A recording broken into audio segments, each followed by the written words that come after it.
Um, well, we wanted Dean to come off the bench as a backup five. So rather than start him, we said, let's start George. And George, connector, screener, shooter, connects pieces, and he played really well. And obviously, you mentioned him playing well. He had 11 points in the third quarter, kind of bring you guys back to life a little bit. What has he meant to come off the bench to be able to start in all those different roles he's played? He's so smart. He's just, I love that word, connector. He's the ultimate connector.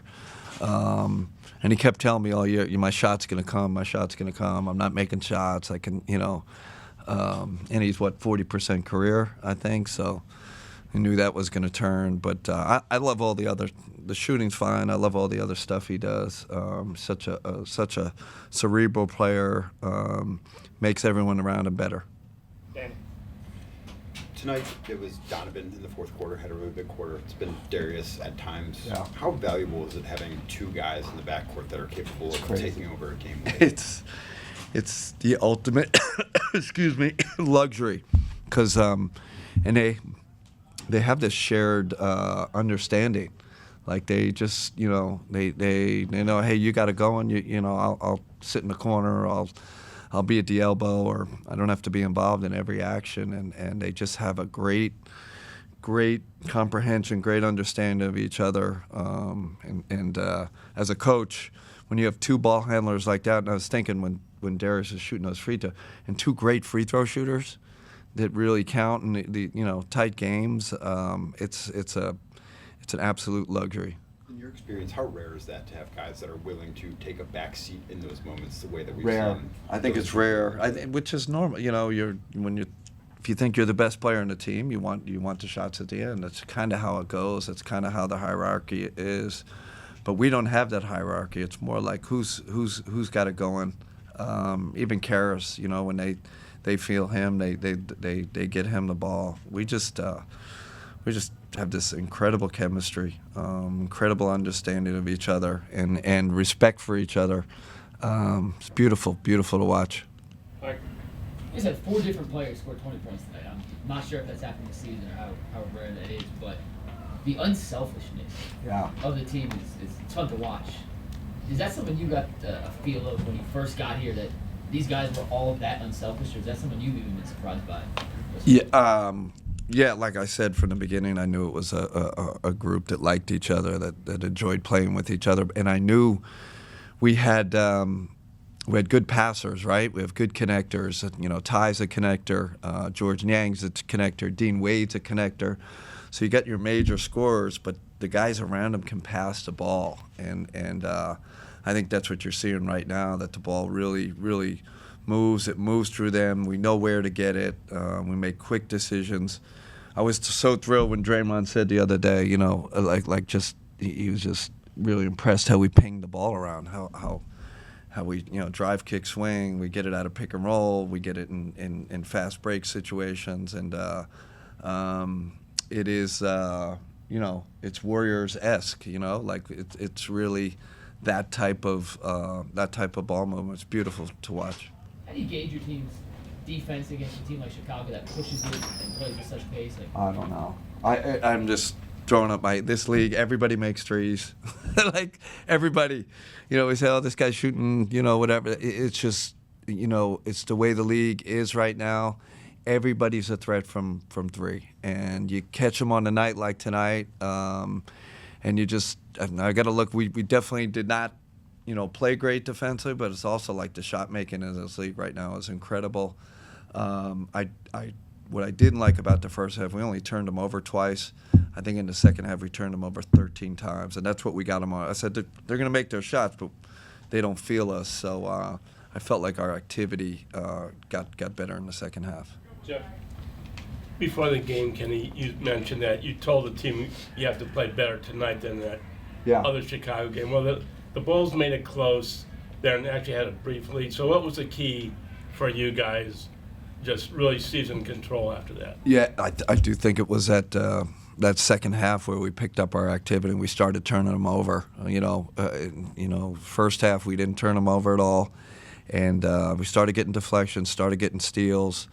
I thought that was the key to the game. Our defense turning the corner in the second half.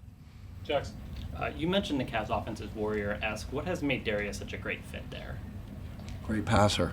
I don't say that lightly. Like I don't think he's a good passer. I think he can pass with both hands. He sees the court. He's not just a scorer. And then Donovan's a hell of a passer, and that's part of the connectivity we have. Those guys, when your best players can pass, it changes everything. So Donovan, he hasn't played in an offense, I think, like this previously. What has made him fit so well into this one? Oh man, I don't know what the stats say, but I know we're encouraging him to shoot the 3-ball more. Especially the catch and shoot. I think that's important, and I think we just have a good balance, right? We have a good balance of it's not just him dominating all the time. He knows when he's getting his touches. He knows what lineups he's playing with, where he can get his touches with. So he's just in a great niche, great role right now. Tom. You just took me where I wanted to go. Yeah. It seemed at the beginning of the fourth quarter he sensed that it's kind of not time to take over, but you know what I mean, that follow me kind of thing. Yep. And that was him. That wasn't us. That wasn't me saying, "Hey, Donovan, go get this." He just senses what does the team need right now, and that could be him or it could be someone else, and he's got that speaks to his IQ, right? Just understanding of who's on the court, who he's playing with. Because DG was on the bench right now, we're searching for scoring a little bit, and he just took over. Can you follow up on that? Just talked about the hierarchy again, and Donovan, not having an ego that lets that, or that prevents that from happening, but also he turns it on when he needs to. So how rare is that combination? It's rare because I think you have to have a patience and a maturity, right? And you'll have to ask him. I don't know if he had it when he was 24 or 25. I think he's at that point in his career where that maturity level where he really understands himself, and then he understands, like we were talking about, the situations and what we need when we need it. Jimmy. I don't know that you can shoot 50-ish% from three for the year. Maybe, I don't know if you guys are shooting pretty well right now.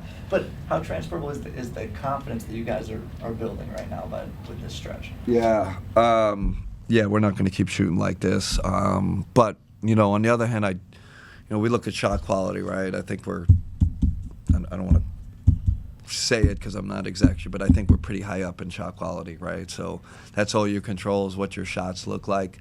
I know even tonight we're in the 95th percentile shot quality, so we're getting really good shots. So that's what we can control, and we got highly skilled players, and we'll see if we can keep it going. It's gonna be tough to keep it going at this level. You talked before about you've always thought that Karras could be an efficient player. You're starting to see that now. How fulfilling is it for you as a coach who's known him for so long to see him make it? Yeah, I think complete buy-in. And I got to be honest, I was a little worried, because in Brooklyn we never got him over that hump. We never got him to be as efficient as I thought he could be, and then I think even this previous Cavs years, you're like, man, he could be a more efficient player, and I think it's embracing the catch and shoot. Less dribbles, and that's super important around Darius and Donovan, right? That he's embracing that, and was he plus 18, plus 19 again? Probably still the leader in plus minus for the league. So, like I said, he's playing almost perfect basketball because he's doing it on the other end too. Jason. This is off topic a little bit, but you guys know everything played into it. They went really small in the second quarter, 4 guards and George. Yeah. Are you sort of just having fun rolling out different lineups just to see what it looks like? Yeah. When you have this much depth, it's fun. I mean, even at the end there, George was playing really well, but I think we need a little more defense. Oh, you got Dean Wade over there. It's like, you know, to have, it's almost like an embarrassment of riches, and I felt you know, when Evan was out, I'm like, oh darn, and I'm like, oh, that's fine, we'll play Dean at the backup 5. We got a 6, 9.5, you know, 4 who can play the 5. So it speaks to the depth of this team. Okay, let's go wrap the coach. All right, thanks everybody. Thank you, Kenny.